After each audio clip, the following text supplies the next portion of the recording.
નમસ્કાર, હું છું પ્રિયા અને તમે જોઈ રહ્યા છો જનતા કી જાણકારી ન્યૂઝ। નજર કરીએ આજના સમાચાર ઉપર। આ દ્રશ્યો છે હાઈવે ઓથોરિટીના ઇજનેરની કરામતના। નેશનલ હાઈવે પર પાણી ભરાતા ઇજનેર સાહેબે પાવર બ્લોક ફિટ કરી દીધા અને એ પણ પુલના છેડે 40 ઇંચ ઉપર। પરિણામે પાણી ભરાતા માત્ર 4 દિવસમાં પાવર બ્લોક નીકળવા લાગ્યા, વાહનો ફસાવા લાગ્યા, લોકો ત્રાહિમામ પુકારી ઉઠ્યા, અનેક વાહનો સ્લીપ ખાતા થયા। આજે પણ ટ્રેક્ટર ટ્રોલી ફસાઈ। ઇજનેર સાહેબને એ પણ નોલેજ ન રહ્યું કે હાઈવે પર પાવર બ્લોક ન ચાલે, પણ બુદ્ધિ કોના બાપની? ઇજનેર મહાશયે બુદ્ધિનું પ્રદર્શન કરી જ નાખ્યું। ખાડા પૂરવામાં પણ ડિઝાઇન બનાવી હતી।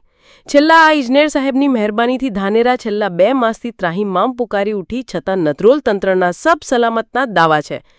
સરકારના લાખો રૂપિયાનું પાણી થઈ રહ્યું, કામગીરી ગોટાળે ચડી છે, તંત્રના પાપે સરકાર બદનામ થઈ રહી છે, ત્યારે આ ઇજનેર સાહેબની બુદ્ધિની નોંધ સરકારે લેવી જ રહી, કારણ કે કામ ઇજનેરનું, બદનામી સરકારની થઈ રહી છે।